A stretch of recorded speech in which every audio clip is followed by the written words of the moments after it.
Welcome back to the eForge podcast, where overwhelmed operators become empowered leaders, where we forge businesses, influence, and legacies that last. I'm your host, Cory Long. If you're a founder who dreams about selling one day, if you're not sure what that really takes, then today's episode is one you'll want to listen to all the way through, because most business owners think selling a company is about revenue, timing, or luck. It's not. What actually drives revenue and value, and what makes business buyers open their wallets, is strategic design, predictable systems, real enterprise value drivers, and the ability to prove your business will thrive without you. My guest today has spent nearly 2 decades doing exactly that. He's the founder and managing partner of Maritage Partners, a firm that's facilitated billions of dollars in M&A transactions, literally helps founders not just prepare to sell, but engineer exits that maximize value. He's known in the industry as the M&A guy. Not because it's a catchy title, but because he's helped CEOs and founders think differently about growth, capital, timing, valuation, and how to prove worth to strategic buyers. Today, we're talking about the mindset of exit planning, the critical value drivers buyers look for, the real work founders must do long before they ever see a purchase agreement. Welcome, Brian Franco, to our podcast today. Thank you so much for being on. I know you just got back from an event like just a couple days ago. So. It was late, but yeah, I'm glad to be here with you and be with your audience. I appreciate the intro, Cory. It's exactly where we've been, what we do, and where we're headed. I mean, good. And to distill it down, I mean, ultimately, we help founders turn operating companies into transferable assets because most entrepreneurs, they build these income machines that sustain a lifestyle that they desire, but very few build enterprise value that can survive without them. And so the difference really is structure, leadership depth, and really intentional architecture, because that's the spine of a company. And without transferability, I don't care how much you think you're worth, it's not going to be transferred. I grew up in a small business in the big city of Big Spring, Texas. My dad bought it when I was 7 years old. Okay. He was the typical entrepreneur, had no idea what he's doing, never ran a business in his life, was a sales guy, took over the business, ran it for 30 plus years until my brother took it over.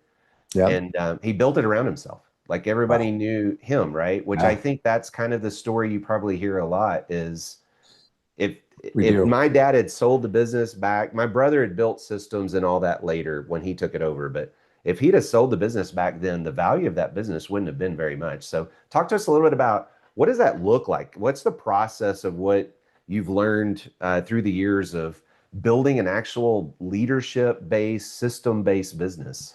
So I want to go into that. I want to tell you, I want to share and trade a story with you about your father. My father built a beautiful business in the 80s, grew it into the 90s. And, today that business would be worth about $35 million. Wow. Unfortunately, in my father's journey, he had a couple injuries, which led to spinal fusions, which ultimately led him to being permanently disabled. He's mostly in bed, and when he's out in bed, he's in a wheelchair or walking with a cane, depending on the day. And so that was a lot of my inspiration around writing my book, Inevitable Exit, because the pain that my mother and my father went through, the pain that I saw my family go through, and my brother and I, we stepped in for a time to run the family company. Yeah. But the reality is, second generation ownership has a 70% failure rate. Yeah. Only 30% make it. Third generations, in the low teens, and fourth generation businesses have a 3 to 5% survival rate. And so it's not that folks had bad intentions. It really comes down to the fact that you need to build a company and be accountable to building that company so that it's transferable. And even if you're in the audience and you're saying, I'm never going to sell my business, this is not for me. Well, this podcast is mostly for you, because we will all exit. I'm going to exit my business one day. Me too. And so will you. So the question is, are we going to do it on someone else's terms, or are we going to architect this so we could do this on our own terms? And that's the theme of which I love talking about, and I think that Yeah. would be most valuable. I, But did yeah, your dad, just out of curiosity, did he?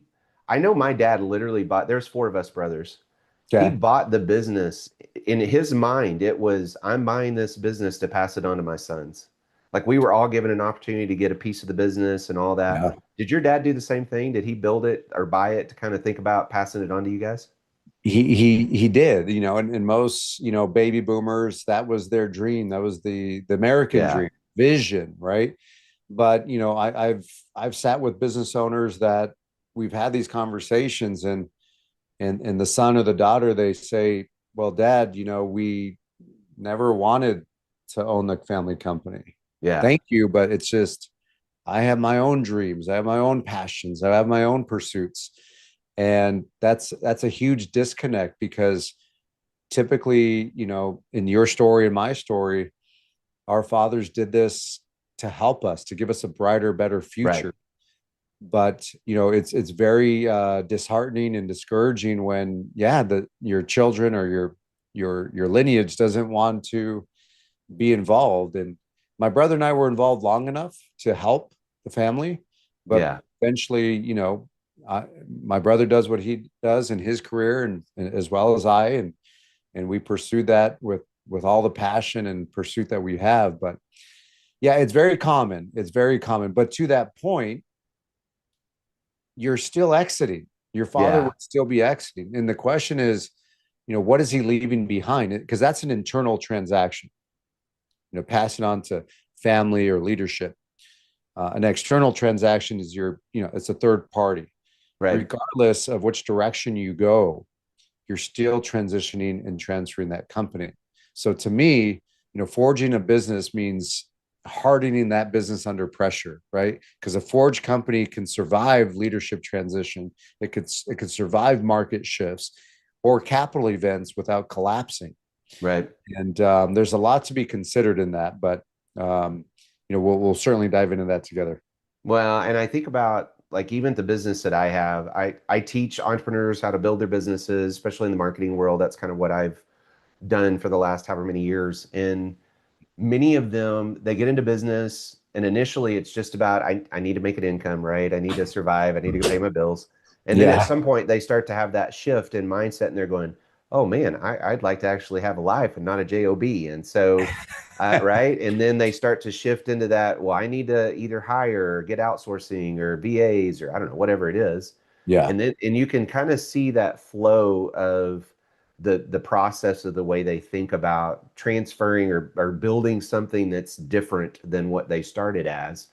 And sometimes it happens fast, sometimes it takes years for that process to work. But I would yeah. imagine you catch many people that are in all kinds of different phases of that.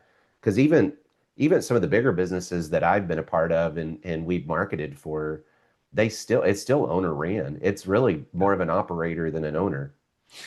Well, in cases like that, and we do see a lot of them, and a variety of them, meeting entrepreneurs wherever they are on their journey. But it's really requires this paradigm shift. I call it the income versus the outcome. Mm, And so most of us are focused every day on that income, so we could sustain and build that dream lifestyle that we want. But what most overlook is the outcome, and the right. outcome is the fact that they're building an asset. That asset is the business. That asset has a value, and that asset is desired by investors in the marketplace. Those investors could be strategic buyers, public Right. public buyers, private equity backed buyers, family offices, independent sponsors. And so this paradigm shift requires us to really not ignore the income, because that's key, but also to design an outcome that's desired for you and your family. Because if you're handing off an asset to your children, your hope is that asset will continue to grow. Yeah.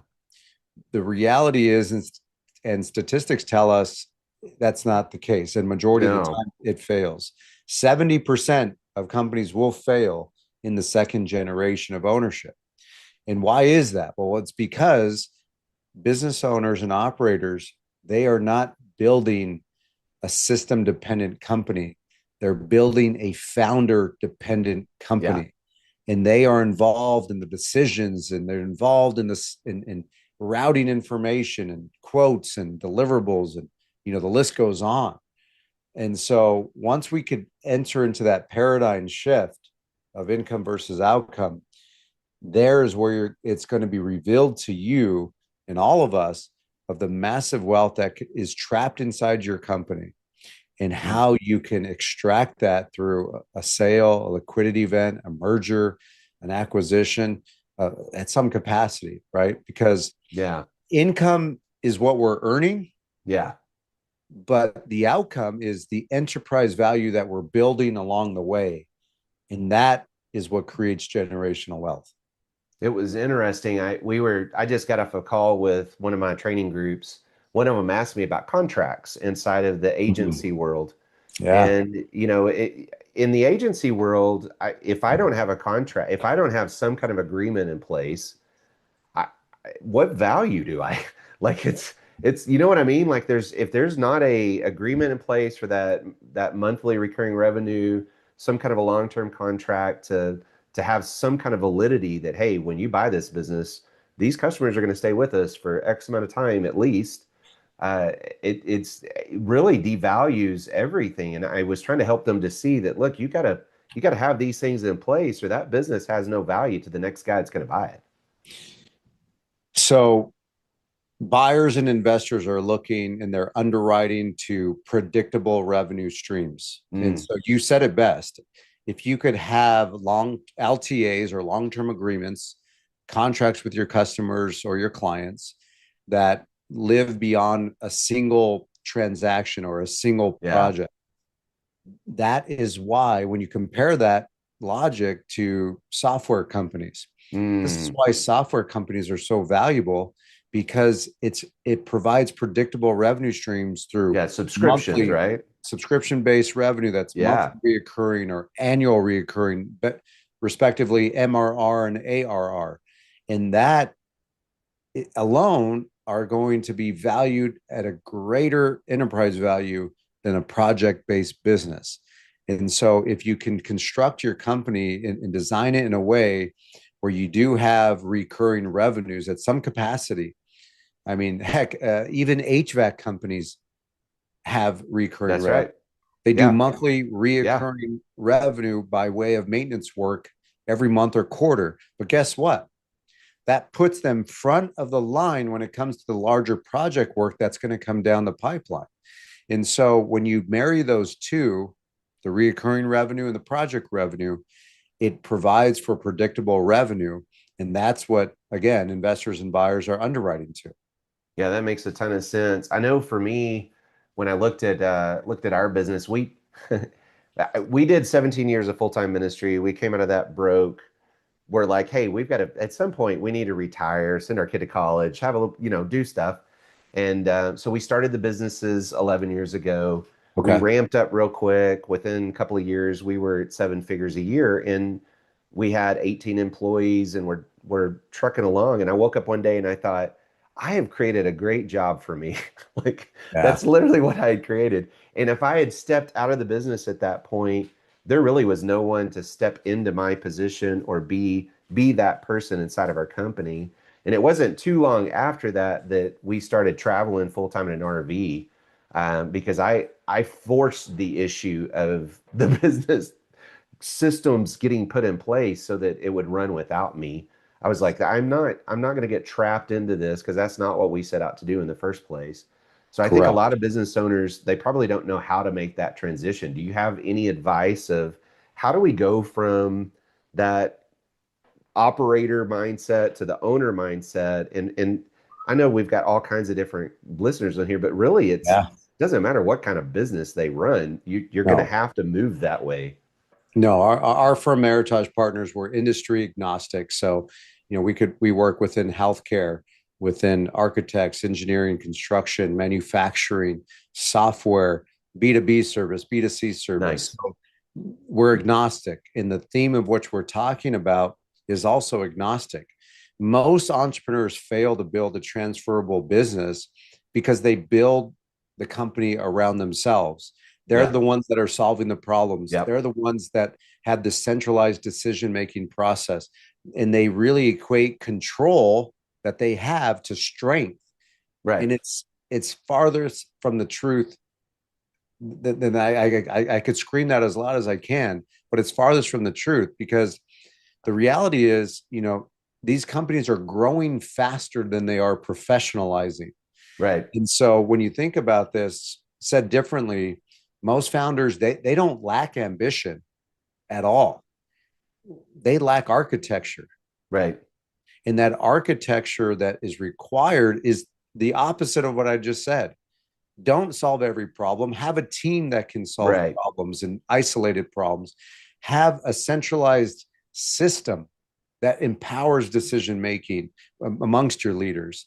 And that control that we want and we have as owners, that's not strength, right? That's a Right. weakness. And Right. so if you could decentralize that by way of SOPs and documenting your processes and building systems for each department, you're really empowering yourself to build a transferable company.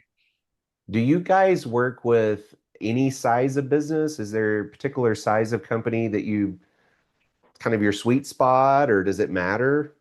So I'll give you three buckets I like to refer to.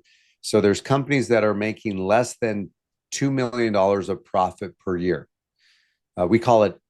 I'll flash you our hat There we here. go. There we EBITDA.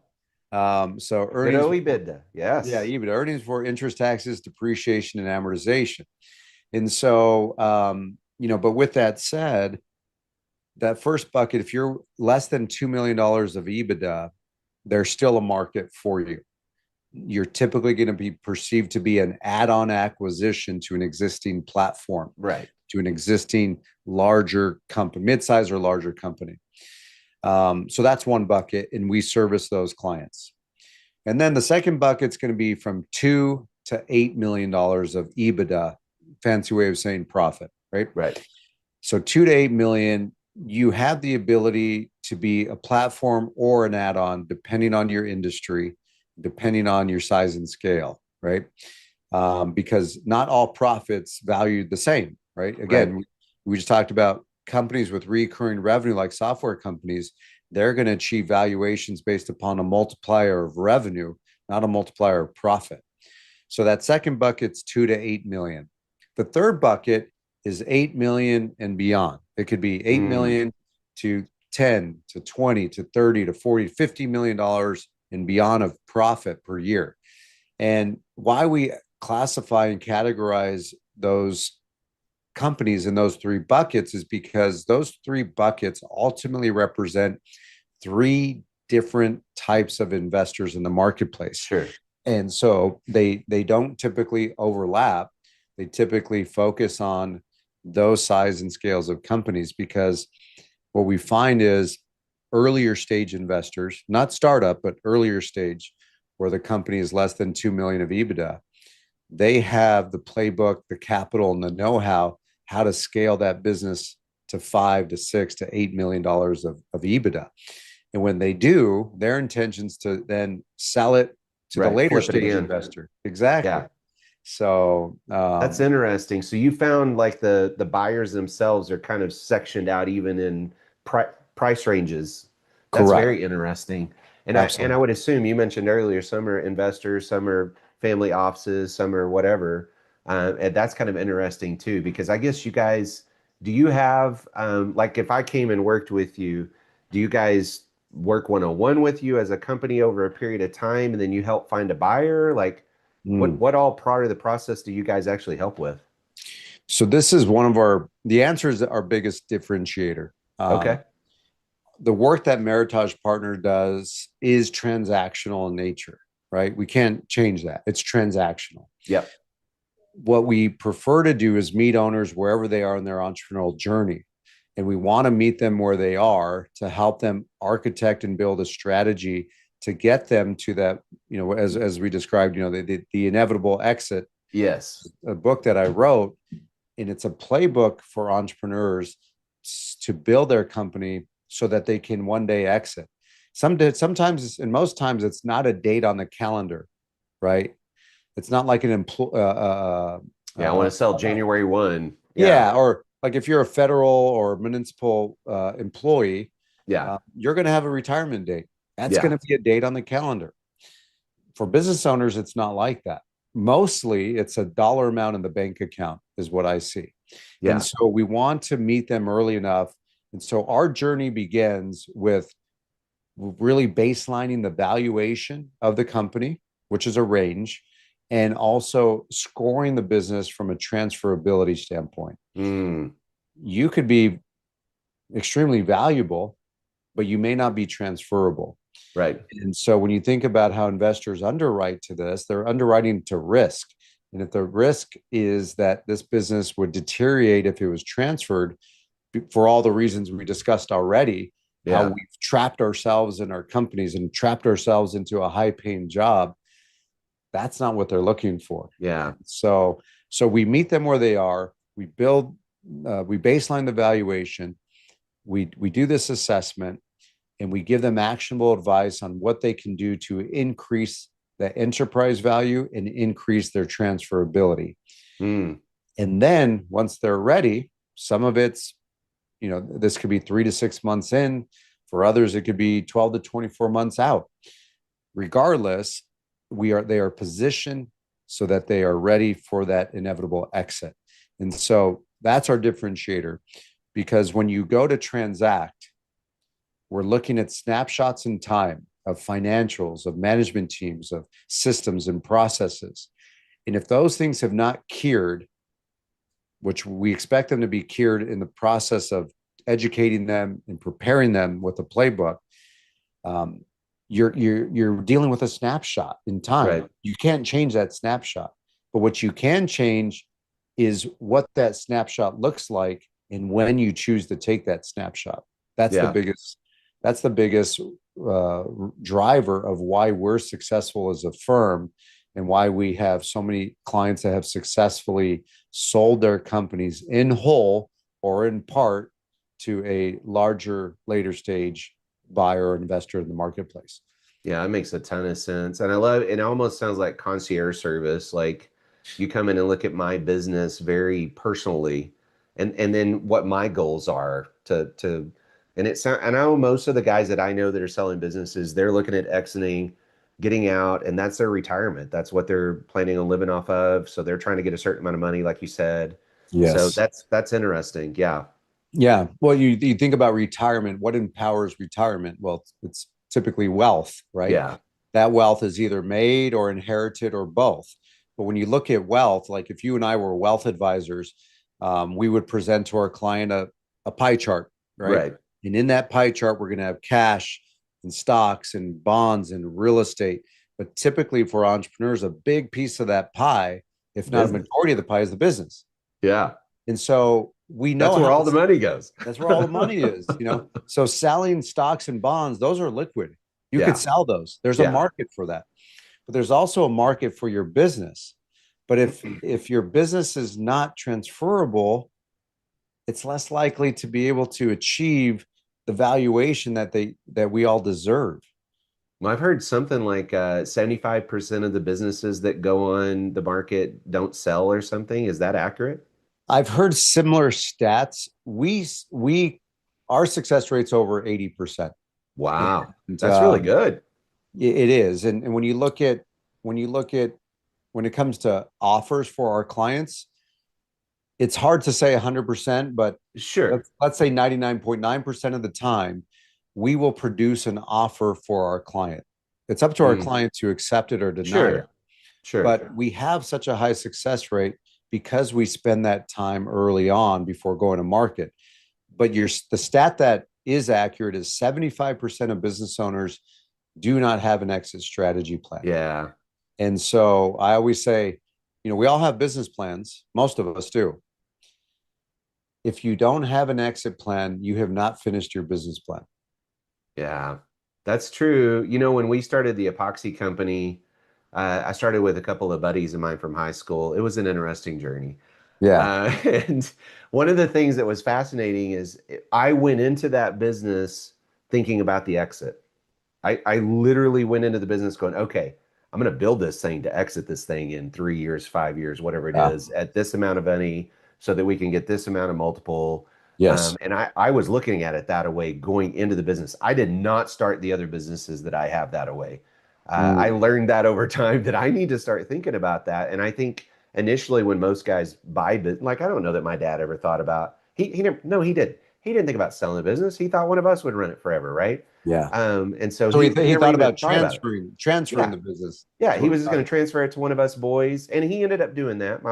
Next Yeah. older brother, he took it over and all that. But and dad was well taken care of through that whole process. Luckily, the company was big enough, had enough cash flow and everything to Right. take care of dad and do what we needed to do. And brother ended up retiring out of that business sell that he made a couple years ago.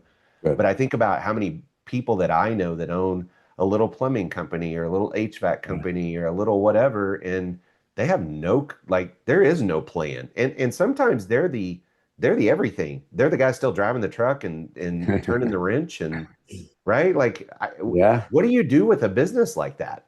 Is there anything you can do with a business like that? Well, that's what we call it. That's the silent emergency.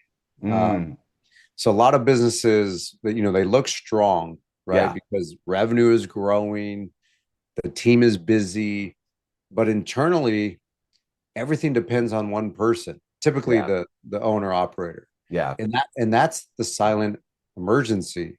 So, but what does that cause? That silent emergency doesn't really take its form, a tangible form, until you see it in the way of founder exhaustion, right? yeah, They burnt themselves out, or decision bottlenecks. Like there's not enough time in a day to make all these decisions, or there's no succession plan, right.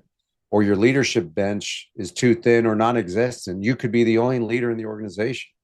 So fragile companies, they don't know they're fragile because again, um, They're making money, they're making right? money, right? Yeah, They're making money. everything seems great.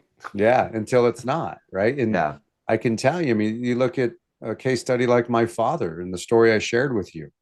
It hits close to home for me because we saw that business deteriorate with my father's health until he had to yeah, close the doors.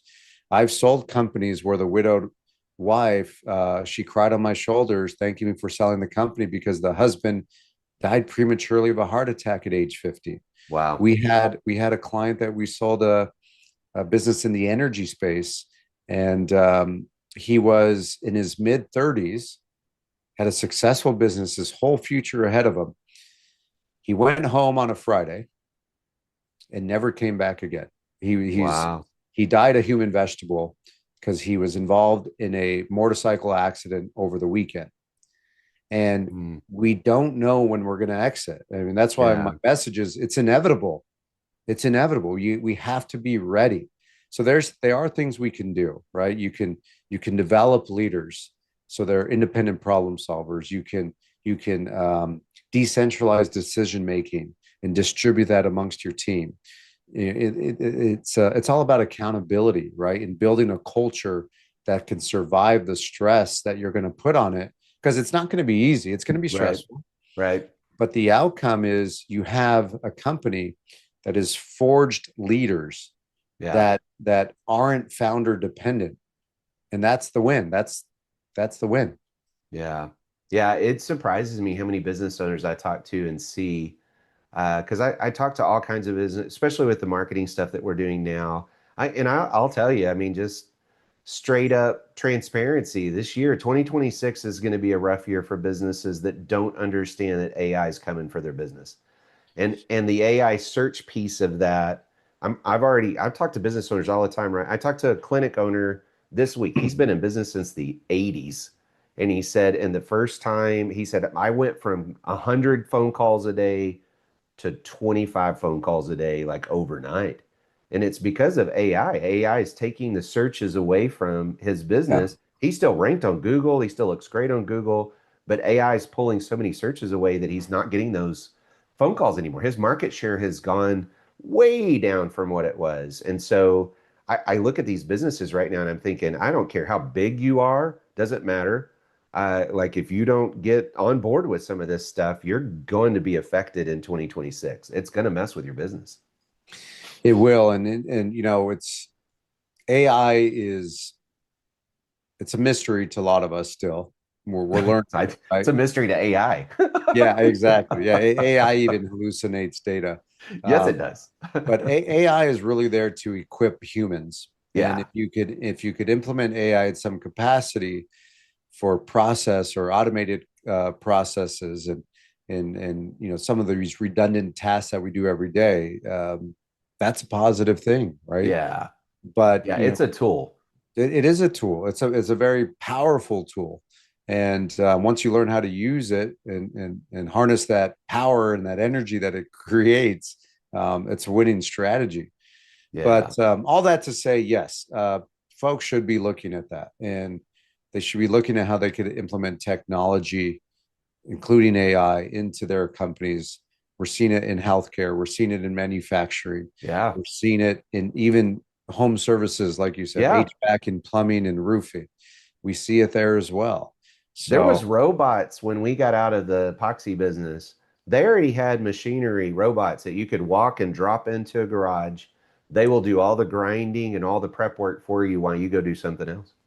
That's already a thing right now today. yeah, Like it's already here. That was a yeah, thing last year, like yeah, oh, about probably a year ago. And yeah, people don't realize like it's and from a epoxy flooring company standpoint, that's one employee or maybe two that you don't even have to have now that you can yeah, turn something a machine loose to go do all that prep work for you, which is one of the most difficult positions to keep an employee because it's nasty and dirty and it's hard and like it's a lot of like I did a whole uh we did an airplane hangar one time and it was 25,000 square feet or something. I went on that job. I don't get okay, out on jobs much. My yeah, calves, I couldn't walk for like 2 months. Like it was horrible, right? But uh, I got out on the job and did it, and it's hard work. People don't realize like it's super super hard work. yeah, And so when you're able to turn something loose like that, it changes from a business owner perspective what you need to do. And I don't know, it's this is going to be an interesting year. So as you guys start to prep these people, y'all are teaching them about leadership, prepping leaders inside their business. You guys are helping them put technology or other systems processes into their businesses. Do y'all have a framework that you use for all of that? Is that kind of what you've developed? we have. So it all derives from the book I wrote last year, Inevitable Exit. There's 7 value drivers or 7 pillars that drive value in a company. And Okay. so we focus on those. We measure and assess each company with those value drivers. And we give them actionable advice on where they need to improve their business. And the outcome of that is that they have a successful scaling company that's transferable. And, really said in its most simplest form, the fastest way to grow your enterprise value is to make yourself less essential Oh yeah, yeah, yeah. and Replace yourself in the business, right? fire yourself. Like Yeah. look in the mirror and fire yourself from Yeah. all the jobs and all the hats that you're wearing. I mean, look, you showed up to that hangar not to get a workout in and limp along the next weeks or so. Amen. You went there because you believe no one could do it better than how you would direct them or guide them or lead them. But you could still do that with systems and training. Yes. Yes. And but how many of us don't have training systems for Yeah. our companies? It's like, hey, yeah, come on board, shadow me for the next month, and then you're out on your own. Like that's a form of training, but there's a lot that's missed in that training approach. So Well, and it the is relationships that are formed. Like yes. my dad he knew everybody in town. Like if we went anywhere, hey Kim, like everybody knew him. And Yeah, I'm sure your dad was the same way. Like it's same way. everybody knew him, and People all the love him. relationships are with him, like the vendor relationships, the Yeah, everything was with him. yeah, yeah. Yeah, makes it Well, tough. it does make it tough, but in diving into kind of the financial aspects of the company, and I'll do a tie back into the leadership and owner operators, but financials, they'll tell us what had happened. Oh yes. But leadership, that tells us what's coming. Yes. And if you only have one person, or if you're the only person in leadership, and there's only so many angles you could look at from, you only have your perspective. I only have my perspective. But if you could have experts on your team that have the ability to see around corners and see through walls, then hire them, Yeah. bring them on, empower them, and create that accountability that's not only clear, but that's going to drive the growth of the business. I was watching somebody, I don't know if it was, may have been in the middle of the night when I was awake this week. I don't know. I haven't slept really well this week. But they were talking about how you need to hire a couple of seven-figure entrepreneurs in your business to get to eight figures. Mm. And they're entrepreneurs, right? They're people that they could go do it on their own, but they don't really have any desire to do that. They'd rather do it in a system or in another person's business. Do y'all help find people if they need people to bring into their business? Do y'all help somebody to find those entrepreneurs, somebody that's got the talent? So we are not recruiters, but what we are is we are connectors. And Okay. so, what there's different levels of commitment, right? For example, you could go out and hire a full-time CFO. I have a Mm, Rolodex full of those, yeah. but you might be at a stage in a place where you can't afford a six-digit salary of a C-level individual or Yeah. professional. But guess what? You're more than likely able to afford a fractional CFO. That's what I have. Yeah, Fractional. a fractional CRO, a fractional CMO, fractional COO. And but yes, we are connectors, and we could connect them with the right people to help them implement whatever it is that they need in the organization. Nice. So I'll say, I'll give you, how about I do this? I'll give you a few things that founders could do right now to start that shift. Mm, So I would say start with writing down the five decisions that only you make. mm, Okay. And identify one of those per quarter. So this is going to take you about a year and a half, a little over almost a year and a half. But identify one of those decision making roles and jobs that you have, and transfer them one quarter at a time. Test it, follow it. It's not going to be perfect the first time, but test it until you get it right. And then document that decision making criteria. I had a client, she was the only one that could do payroll. oh wow. What an odd thing. Only her, right? That she had herself Mhm. convinced of this. Yeah. Only I could do payroll. So we worked really hard with her to build a transferable company. And the results of it was it tripled her business, right? Yeah. Which is the goal. Yeah. But she was still traveling the world. Keep in mind, I sold her husband's company 5 years ago.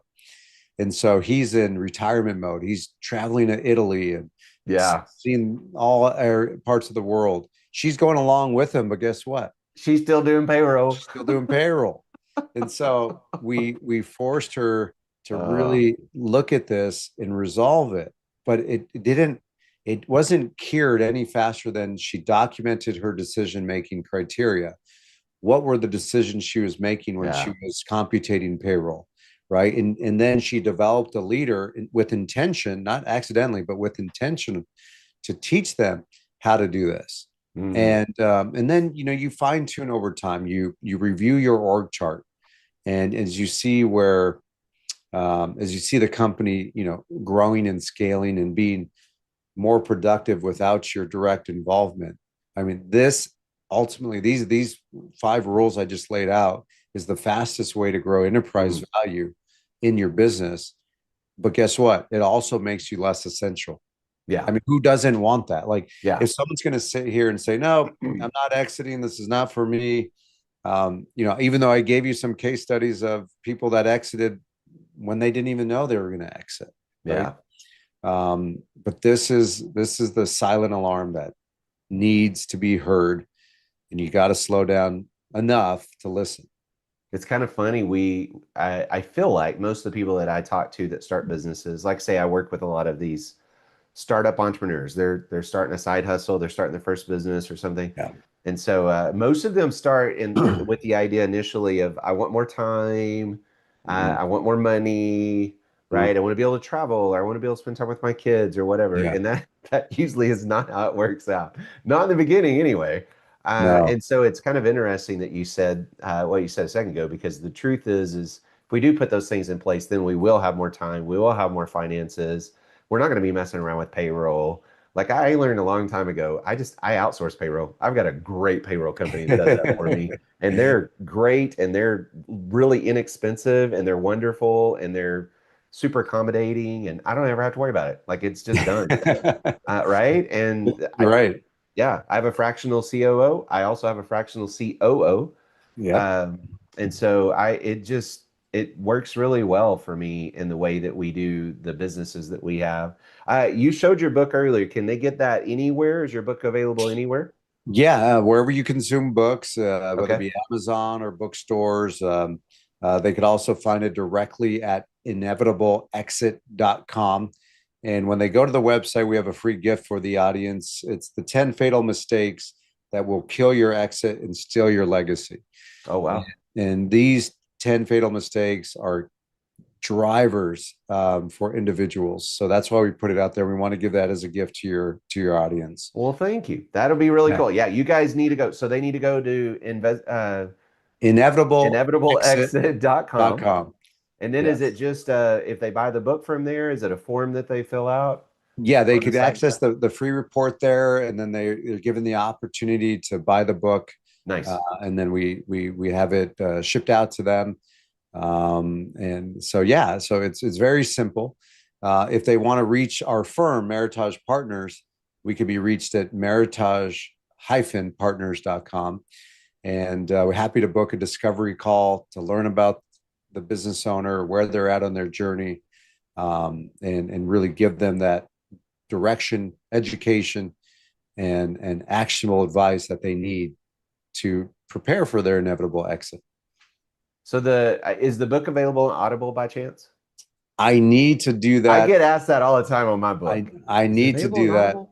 Have you Okay. done the Audible version for No, it? I haven't done it yet. I need to do it. I'm I, like you. Everybody asks all for it, right, and I just haven't done it yet. we got to hold each other accountable. I We got to give get our asked all the time, is your book on Audible? yeah, I have a lot of people that buy mine on Kindle too when they buy it, yes, but the Kindle as well. Audible, everybody always asks me, "Are you on Audible?" And anyway. I I'm just an thought I I'm would ask because I know somebody's going to ask me, "Hey, is the I book available know on Audible?" it will So it will soon be available on Audible. there we go. But what we are launching in the next couple of weeks, we say right now what today's February, Friday the 13th, right? That's right. But Yeah. in the next few weeks, we're launching a virtual training program that's going to be the first segments are free, and then there's a paid version. Okay. But we're taking all of our concepts, all of my concepts from the book, and we put it into this virtual training. So that's going to be available here in the next few weeks. Nice. They can also find that at it's a newer domain for us, but it's empire-builder.com. It's the Empire Builder community that we've developed because we want everyone that's tuned in and listening to build an empire and use your business to create that generational wealth. Yeah. And we're going to teach you everything you need to know. So it's going to be a virtual kind of, will there be live calls and virtual calls, or is it going to kind of be a rollout, or what are you thinking? Yeah, so there will be virtual training. It's about 6 hours of coursework. And Okay. then that will roll into, we're going to do monthly group calls. Nice. And we're going to give, state of the economy, state of valuations, any notable transaction in a variety of industries. We're going to equip everyone with the information that they need as they pursue their inevitable exit. I love that. That's something I need to get involved in. I want to make sure and keep up with that. Is there somewhere for them to keep like in the know of what's happening with that? Do they follow you online or on social media or something? Yeah, we're everywhere on social media, whether wherever you consume social content. You're on LinkedIn, Facebook, Instagram, and TikTok now. Although TikTok's new for us, we'll see how that Yeah. goes.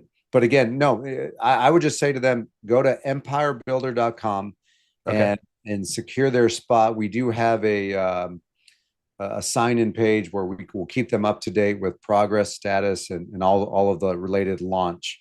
That sounds amazing. I mean, everybody in my mind, especially with the amount of business owners that I deal with, I'm like, everybody should go through that. Like, that's something that every business owner should go through so that they can start to prep, get their mind wrapped around it.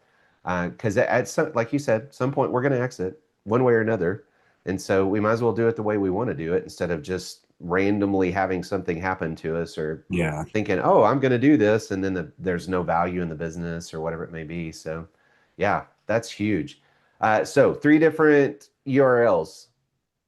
You talked about the inevitableexit.com. That's where they're going to get their free gift and the book.